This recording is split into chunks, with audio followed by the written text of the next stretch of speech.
Ma copine m'a lancé d'un ton cinglant, « Ah, waouh. Alors comme ça, monsieur veut savoir où j'étais jusqu'à 4 heures du matin. » Je suis resté silencieux, la fixant un instant, puis j'ai répondu d'une voix glaciale, « Plus maintenant. » Ce qu'elle ignorait, c'est que j'avais déjà vu sa localisation chez son ex et qu'un petit plan était déjà en marche, car les serrures avaient été changées avant même qu'elle ne se réveille cet après-midi-là. J'ai rencontré Camille il y a 3 ans lors d'une soirée sur un toit-terrasse dans le centre de Paris. Elle avait ce rire qui résonnait dans tout l'espace, bruyant et sans complexe, et je me souviens m'être dit qu'elle était magnétique. Au bout de 2 mois, on a emménagé ensemble, trop vite, ma sœur Sophie m'avait mis en garde autour d'un café un dimanche matin, mais je n'ai pas écouté car j'avais 28 ans et je pensais tout savoir de l'amour.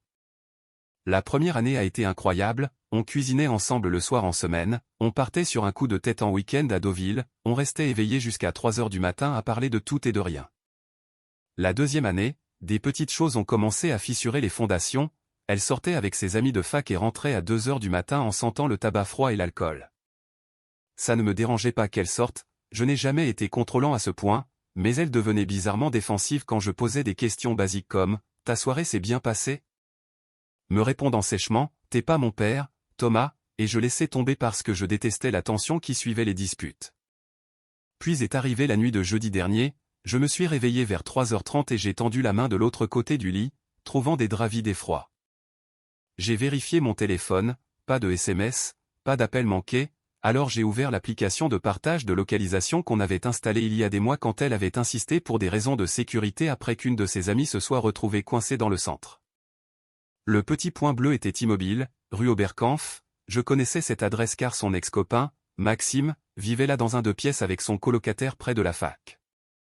Je suis resté assis dans le noir à fixer ce point, il n'a pas bougé pendant 20 minutes, j'ai actualisé 2 fois, toujours là, puis j'ai fermé l'application, branché mon téléphone et je me suis rendormi, ce qui fut étonnamment facile en fait.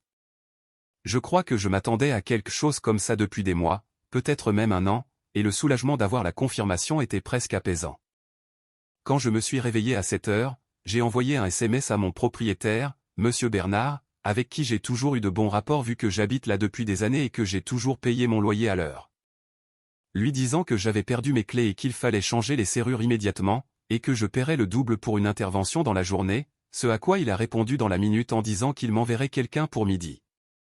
Ensuite, j'ai appelé Sophie en lui demandant « T'as des cartons ?» Elle a demandé ce qui s'était passé et j'ai dit « Je te raconterai plus tard, t'as des cartons ou pas ?» Elle a répondu « Thomas, il est 7 heures du matin un vendredi », j'ai dit que je savais quelle heure il était et après un silence elle a dit « Ouais, j'ai des cartons, il t'en faut combien ?» J'ai répondu « Autant que tu peux en apporter ». Elle a débarqué 40 minutes plus tard avec sa vieille Peugeot remplie de cartons aplatis et de scotch de déménagement, encore en pyjama avec un manteau jeté par-dessus, et on n'a pas beaucoup parlé au début. Elle m'a aidé à mettre les vêtements de Camille dans des cartons, ses affaires de salle de bain qui envahissaient 2 étagères entières, ses livres qu'elle ne lisait jamais vraiment, cette collection ridicule de bougies parfumées qu'elle achetait constamment sans jamais les allumer. On a travaillé méthodiquement pièce par pièce, puis Sophie a demandé « Tu veux me dire ce qui s'est passé ?» En scotchant un carton de chaussures, j'ai répondu « Elle a passé la nuit chez Maxime », Sophie s'est arrêtée net et a dit « Son ex, Maxime ? Celui-là ? T'es sûr ?» Je lui ai montré la localisation, elle l'a fixée puis m'a regardé en disant « Je suis désolé », j'ai répondu « Ne le sois pas, moi je ne le suis pas ». Le serrurier est arrivé à 11h45, un type nommé Jérôme qui n'a pas posé de questions et a bouclé le boulot en 45 minutes, installant une nouvelle serrure et me donnant 3 clés. À 12h30, tout était empilé proprement dans le salon, 22 cartons au total étiquetés au marqueur noir, et Sophie a reculé pour inspecter notre travail en disant « Tu le fais vraiment ?» J'ai confirmé « Je le fais vraiment », elle a demandé si je voulais qu'elle reste et j'ai dit « Non. J'ai besoin de faire cette partie tout seul », elle m'a serré fort dans ses bras en me disant de l'appeler après. Camille a débarqué vers 14h, portant sa robe noire de la veille et son eyeliner qui avait coulé, ses talons à la main, et elle s'est figée en voyant les cartons empilés dans le salon en demandant « C'est quoi ce bordel ?» J'étais assis sur le canapé avec un café encore chaud et j'ai dit « Tes affaires ?» Elle a bégayé « Thomas, qu'est-ce que tu... T'étais où hier soir ?» Son visage a changé immédiatement, passant de la confusion à la réalisation puis au mode défensif. Elle a dit « J'étais chez Julie, on a bu des verres et je me suis endormi là-bas parce que je ne voulais pas conduire », j'ai répondu « Et c'est encore ?» Elle a dit « Pardon ?»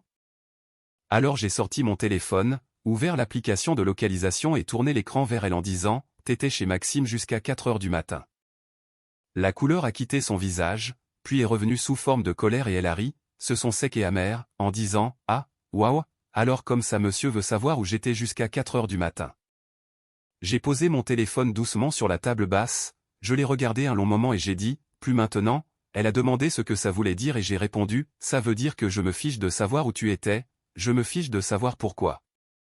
J'ai juste besoin que tu prennes tes cartons et que tu partes. » Elle a crié « Tu es complètement fou, il ne s'est rien passé ». J'ai dit « Camille, je ne te crois pas, et honnêtement ça n'a même pas d'importance si tu dis la vérité, j'ai fini. » Elle a marché vers la porte, pensant probablement sortir de manière théâtrale pour revenir plus tard quand je me serais calmé, mais quand elle a enfoncé sa clé dans la serrure, elle ne tournait pas, elle a réessayé plus fort mais rien ne se passait. Elle m'a regardé avec un choc sincère en disant « Tu as changé les serrures ? C'est mon appartement, mon nom sur le bail, tu ne peux pas juste me virer ?» J'ai répondu « En fait si, je peux, tu n'es pas sur le bail, tu n'as jamais voulu l'être, tu te souviens ? Tu disais que ça faisait trop définitif, eh bien félicitations, prends tes affaires ou je les descends sur le trottoir d'ici ce soir. » Ses yeux se sont embués et elle a supplié « Thomas, s'il te plaît, laisse-moi t'expliquer. » J'ai dit « Je t'ai donné une chance d'expliquer, tu as menti. » Elle a dit « Je n'ai pas couché avec lui. » J'ai répondu « Je ne t'ai pas demandé si tu l'avais fait. » Elle m'a regardé comme si elle voyait un étranger, et c'était peut-être le cas car je n'avais jamais été froid avec elle avant, jamais fermé comme ça, et elle a dit « Alors c'est tout ? 3 ans et tu me jettes comme ça ?»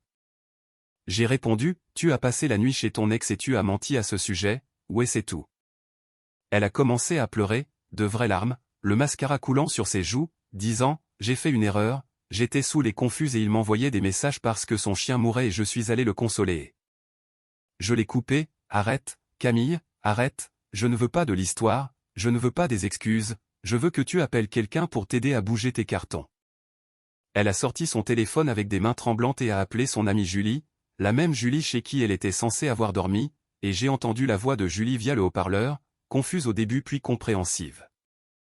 Julie est arrivée 30 minutes plus tard en legging de sport et débardeur, a jeté un œil à la situation et a commencé à charger les cartons sans un mot, une femme intelligente. Camille continuait d'essayer de me parler entre 2 allers-retours vers la voiture de Julie, demandant « Est-ce qu'on peut au moins en parler la semaine prochaine quand tu seras calmé ?» J'ai dit « Non », elle a dit « Tu es cruel », j'ai répondu « Je suis clair », elle a dit « Je t'aime », et celle-là m'a presque eu, presque, mais j'ai répondu « Si c'était vrai, tu n'aurais pas passé la nuit chez Maxime. » Julie m'a lancé un regard lors de son dernier passage, les bras chargés du carton de bougies, pas hostile juste triste, et a dit « Elle tient vraiment à toi, tu sais ?» J'ai répondu « Alors elle n'aurait pas dû passer la nuit chez Maxime. » Julie a hoché la tête lentement en disant « C'est pas faux. » Quand la porte s'est refermée derrière elle, l'appartement m'a paru immense et silencieux, je suis resté assis là pendant peut-être 1 heure à fixer le mur où on avait une photo de nous en Corse, que j'avais décrochée ce matin-là, laissant le trou du clou encore visible. Sophie a appelé vers 17 heures pour demander comment ça s'était passé, j'ai dit qu'elle était partie et que bizarrement j'allais bien, elle a dit que c'était probablement le choc et que ça me tomberait dessus plus tard, me proposant de venir dîner car son mari faisait des lasagnes. Mais j'ai refusé en disant que j'avais besoin de rester seul avec ça, ce qu'elle a compris.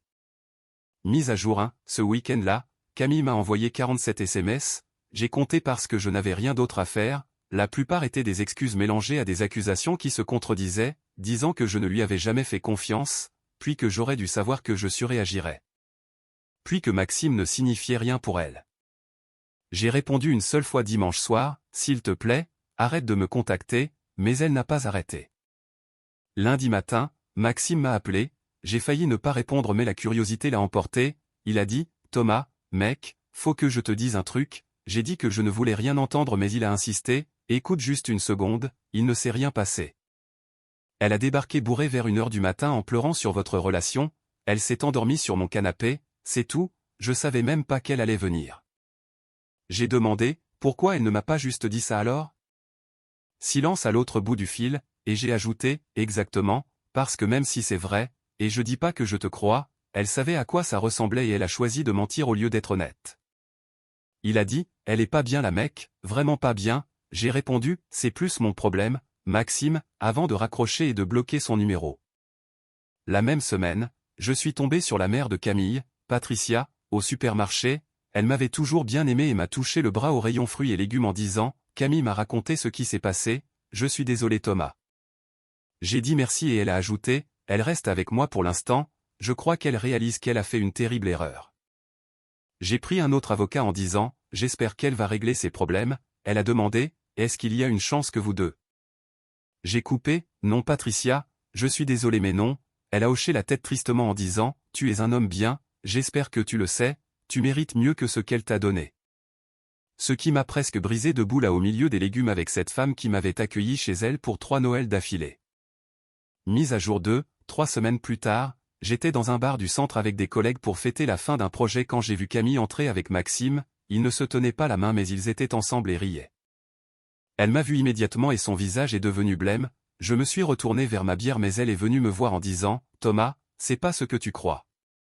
Je ne me suis pas retourné et j'ai dit « Camille, tu fais ce que tu veux, on n'est pas ensemble, je veux juste pas que tu penses ». Elle a coupé « Je ne pense rien, je ne pense pas à toi du tout ». C'était un mensonge mais ça faisait du bien à dire. Sa respiration s'est coupée, Maxime est apparu derrière elle, mal à l'aise, et a dit « Viens, on s'en va ». Elle m'a fixé encore un instant puis est partie. Mon collègue Nicolas a sifflé doucement en disant « C'est elle ?» J'ai dit oui et il a ajouté « Tu l'as échappé belle ». J'ai répondu « Je sais, tu es mieux sans elle mec, crois-moi je le sais aussi ». 2 mois après la rupture, j'allais bien, mieux que bien en fait, j'avais commencé à courir le matin, repris ma guitare, fait quelques rencarts sans lendemain mais pas désagréables, et l'appartement ressemblait au mien maintenant. Sophie est passée un samedi et m'a dit « T'as l'air bien ?» J'ai répondu « Je vais bien, aucun regret ».